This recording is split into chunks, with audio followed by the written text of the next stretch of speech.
estes vossos filhos, perante todos aqueles que vos são caros, recebeis esta mesma bênção, aqui estáis para agradecer junto a Deus nosso Senhor neste tempo. Por isso que o Senhor, por vem do céu, vosso olhar sobre ela, assim como enviaste o vosso anjo a abençoar e confortar aqueles que se uniam pela vida matrimonial.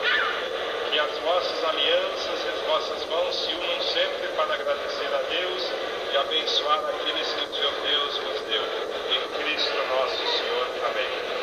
Deus Todo-Poderoso vos abençoe. Seja plena a sua bênção. E sempre possais ver os filhos dos vossos filhos até a terceira e quarta geração. E a bênção pela intercessão de Nossa Senhora Santa Teresa, padroeira desta igreja.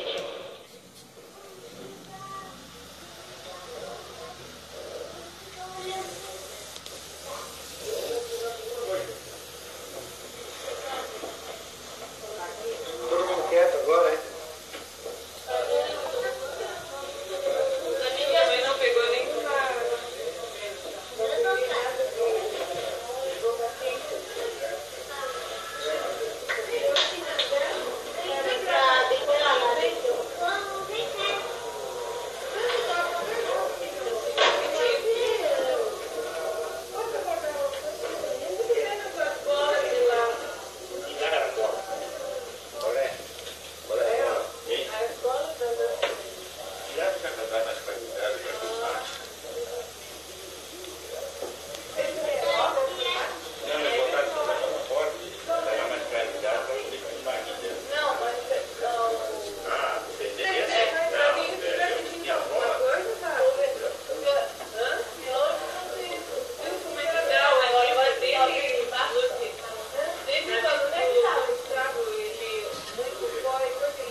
Fala.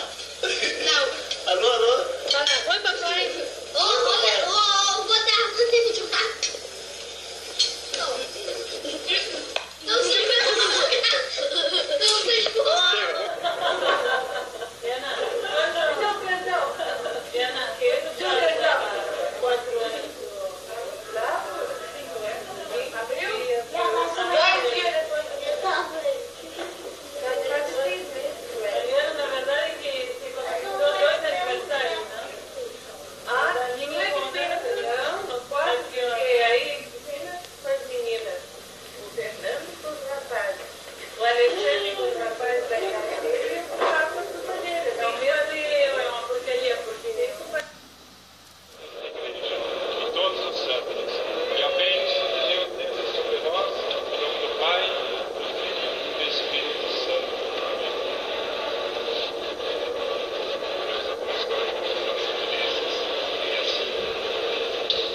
Aninha, vem pra frente. Aqui, ó. A Tati, aqui, ó. Lá, aí. Guilherme, na frente. Deixa a linha disso. Aí.